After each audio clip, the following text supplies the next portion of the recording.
not even do this anymore. Your brother, I'm telling you, he's for real.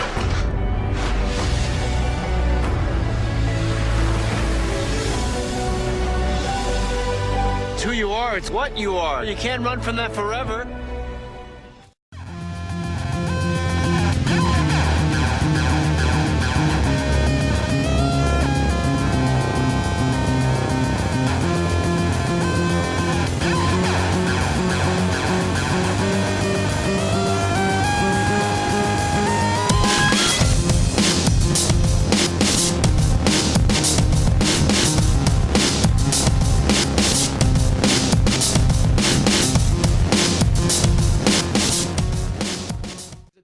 Between, on the one hand, the way in which Clint Eastwood directs the film, which is that he directs, you know, with that unfussy, workaday, really sort of efficient style, and yet the script is contrived and, I have to say, increasingly ludicrous. And the problem is, therefore, that in the end, the film doesn't work because the two things pull in different directions. That said, that having accepted that it is an absurdity, and some people who are Clint Eastwood fans I think will be completely bewildered by what Clint Eastwood is doing with this story, there are things in it that actually I thought were very well done. And when you put it next to the Iñárritu, Beautiful, which is receiving very fine notices, and you know, people say, oh, okay, there's certain flaws, but it's serious and important, whereas the Clint Eastwood is, you know, is being taken much less seriously. So you put the two of them together, I'm not entirely sure that the great Iñárritu has done a fantastically better job with wrestling with this material than Hereafter. In the same way that the Iñárritu disappointed me much more than it seems to have disappointed some other people, Hereafter had things in it that impressed me much more than they seem to have impressed other people. And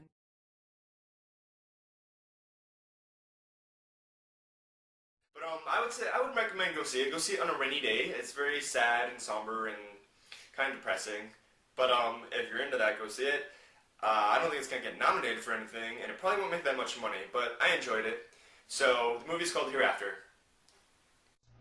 Like $1 Million Baby, Gran Torino, Unforgiven. Did I leave any out? Oh, yeah, The Changeling, see? But this script had to be pretty good for Clint Eastwood to be drawn to it. And you know something? I would not throw down with Clint Eastwood. You know why? Because even at the age of 80, he still looks like he could kick my butt.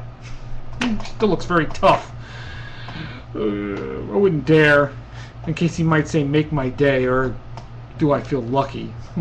I wouldn't feel lucky. Alright, I'm losing track of the film.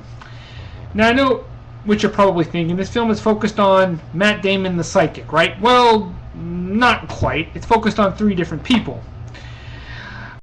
But when the scenes where they're trying to, you know, convey an emotion, it can be hard to, you know, take them seriously. I don't know, I personally found that problem. I don't know if anybody else did. I really liked Matt Damon's character because he was kind of a misfit. He wanted to be like everybody else, but once people found out about his powers, they wanted him to talk to their past relatives who passed away.